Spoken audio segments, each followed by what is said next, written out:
Well, hello, everyone, and thank you for joining me, and welcome to a special edition of If Walls Could Talk. I'm Jill Bloom, Group Publisher of Walls and Ceilings, and honored to be here today with Trent Cotney, partners with Adams and Reese. Trent, thank you so much for joining me. Hey, Jill, thanks for having me. Well, again, the topic of the day is Hurricane Ian, and it sounds like your phone's been ringing off the hook, and there's lots to talk about to make sure contractors are prepared. First, can you just explain to contractors what's happening in the county and how they've kind of released some of the restrictions for for GCs? What is that all about? Right. So over the weekend, the Department of Business and Professional Regulation, which governs licensing in the state of Florida, has said that if you are a Division I contractor, which is a general contractor, building contractor, residential contractor, that you can do roofing work without having to subcontract it out to a licensed roofing contractor. So there's some issues here. I understand the thought process is we need to, open it up and get more people doing work. But, obviously as an advocate for the roofing industry, I have a lot of concern about that. GCs, building contractors, residential contractors, they don't know necessarily how to put on a roof. If it's new construction, their license allows them to do certain things, but I would be very wary of having a general contractor self-perform a low slope roof system or even a steep slope roof system. It's you really want a specialist, and in the state of Florida, there are so many strict requirements. I think this is kind of a mistake and it's sort of a knee-jerk political reaction. I really wish that they would leave it to the licensed roofing professionals, because those are the ones that are properly trained, that are doing it day in and day out. Jill, it'd be like if someone came to me and said, Trent, you can now do criminal law. Well, I mean, yeah, I know a little bit about it, but that's clearly not what I do. Right. Right.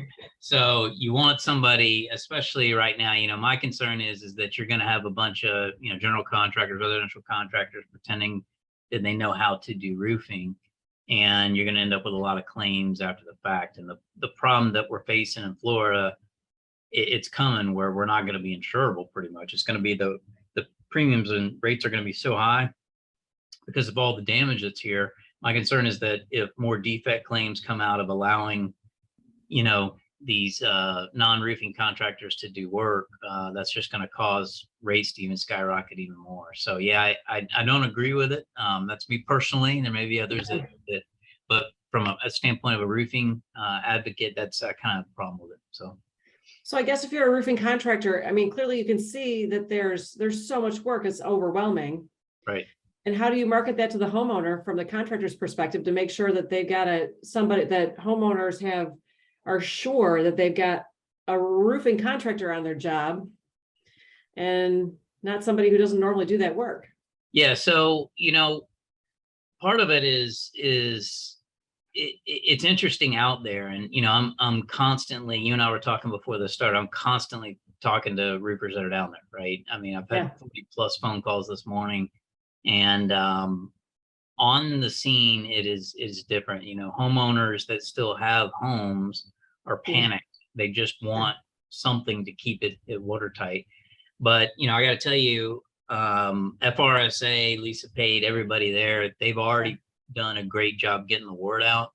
And I think a lot of it is just about education. I know personally, I don't want anybody but a licensed roofing contractor touching my house. I understand the need to expedite things, but I would rather have it done right than have to redo it down the road. Oh yeah, absolutely, for sure. So basically contractors, when they're out there, they should make sure that they're promoting that specifically to the homeowner or the building owner, not just homeowners. I mean, yeah, that they're now, everyone needs to understand this, because if you're not from Florida, you don't understand what our licensing requirements are. The licensing test for a roofing contractor is pretty robust. I mean, there's a business portion, but there's also a technical portion where they go into detail about different aspects of roofing. It is not, a gimme. So you really have to understand, and in order to get a license, you have to have X number of years of business experience, depending on whether you've got a 4-year degree or not. All of that is incredibly important. So the licensed roofing contractors in the state of Florida, they are a cut above, Yeah. other contractors in the state that don't have that license. Got it. So it sounds like there's some other issues going on. What else do contractors need to understand in regards to being prepared and some of the logistics you were talking about? Yeah, so a couple things I'll mention, Jill, real quick. One is, there's this mistake that all the permitting requirements are suddenly stopped. That's not the case, right? I mean, obviously, it's more difficult to get a hold of people within, building officials' offices, things like that. But we personally talked to both Charlotte County and Sarasota County reps. We're still trying to get a hold of Lee County. Obviously, they were hit the hardest. Both of them have said permitting has not stopped. There's no moratorium. You can apply online, but you still need to follow all that. My recommendation to contractors going down there, make sure you take plenty of in progress photos so that if you can't get timely inspections, that you've got some backup there. The other thing, Jill, is come prepared. There is no water, there is no food, there is no power. You must bring a generator.